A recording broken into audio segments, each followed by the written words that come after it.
Congratulations on being the first winners of the Sallie Westheimer Community Impact Award. Quite an honor. So thank you. Thank you. Thank you. Let's begin this way. How did two of you, retired CEOs of major companies, how did you get involved with early childhood? I just come back from running P&G's business in Europe, and it was a talk by the Assistant Secretary of Labor, Roger Simmerod. In short, he described a situation: if we did not improve the development of our young people, our nation would be in the dumps. And I went up to him afterwards and told him, if your purpose had been to alarm me, you did it. What would you suggest we do? And I don't remember what he said, but it wasn't terribly satisfying. And I came back, and with the then Vice Mayor Ken Blackwell and the Superintendent of the Public Schools, we formed something called the Cincinnati Youth Collaborative, which had an important component at the time of preschool and had mentoring. In any event, that was the beginning. So, Jim, what about you? What got you to say yes to leading in this area? Why was that? Him. I do whatever John says.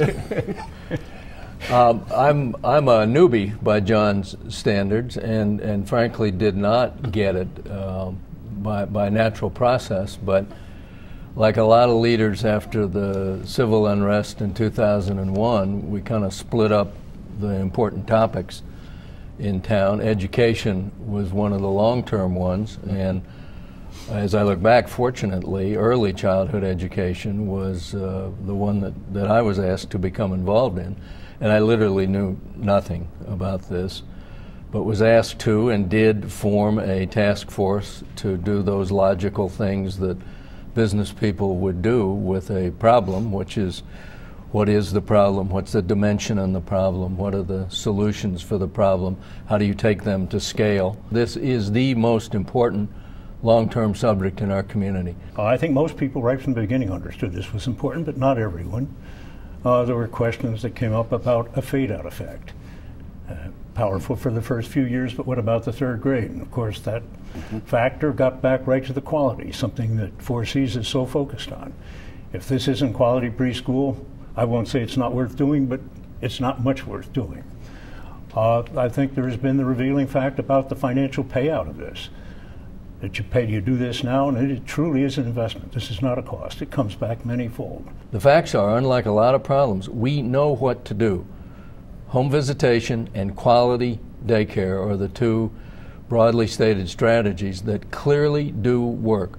We have it proven. We have numbers. We have very business-like opportunities to see that works.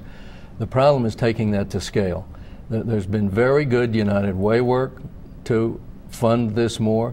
There's been very good private money, but this is a big enough issue that public money is part of the solution. The reality is that only 25% of children today are getting the quality pre-K that they need. 25%. Even though we know if we give it to the rest, it will pay out and it'll make all the difference. Jim has said it, only half of the kids today coming into Cincinnati Public School are ready for kindergarten. Talk a little bit about the role that Sallie's had in helping both of you sort of understand this whole area, because this is, let's face it, this is named after Sallie, and she's worked for even longer than you have in this area. So what would you say about She's Sallie? She's the go-to person.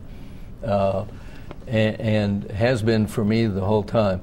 You put a committee together, you sit up front, you look at those nice people who have agreed to participate, and we had a mixture of similarly ignorant business people like me and professionals in the industry, and we had to get all of us on the same page to get anywhere.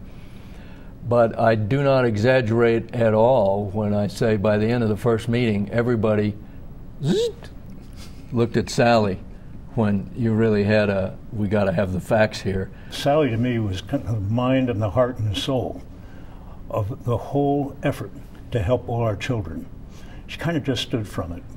And it was contagious. Just the way she delivered the message, it was there in her face. Sallie Westheimer and 4Cs represented a constant presence that the welfare of our children in all the dimensions that involves is something that matters and we need to be involved in.